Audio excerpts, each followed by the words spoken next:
এবারকার রোজা একটা রোজা রাখুন না, রোজার মধ্যে বড় কিল করবা ধুমতে খাবো এবারকার। হ্যাঁ, একটা রোজা রাখবো না, যে জিগাইব বড় ভাই হোক ছোট ভাই হোক, জিগাইলে কোনো একটা রোজা রাখতাম না। এবারে বড় হইতেছে বড় হইতেছে। ভাই আসসালামু আলাইকুম। কি? সালামু আলাইকুম ভাই, কেমন আছেন? শোন ভাই, রমজান মাসটা হলো আল্লাহ তাআলার একটা রহমতের মাস। যেই রমজান মাসে আল্লাহ তাআলা আমাদেরকে পরিবর্তন হওয়ার একটা সুযোগ দেয়।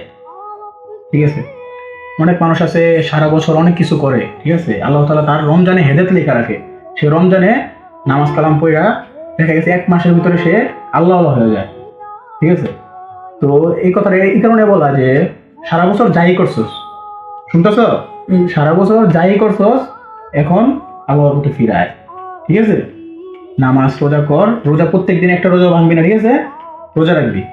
রোজা রাখলে আল্লাহ তাআলা সন্তুষ্ট হয়। শুধু রোজা রাখলেই হবে না, নামাজ পড়তে হবে, পাশাপাশি খেলাধুলা তো করবা, এটা কোনো সমস্যা নেই, খেলাধুলাও করবা, রোজাও রাখতে হবে, নামাজও করতে হবে। ব্যাপারটা বুঝতে পারছি? ও ব্যাংক ভুলে গেছে ভাই, এই রমজানে ভাই সব রোজা রাখুন ভাই। যাক ভাই, অনেক খুশি হলাম। তোমরা যদি আল্লাহর প্রতি ফিরো তাহলে আমার অনেক ভালো লাগবে, তোমাদেরকে যেন প্রত্যেকদিন বুঝিয়ে দেখি। ঠিক আছে জি ভাই। आप शम्स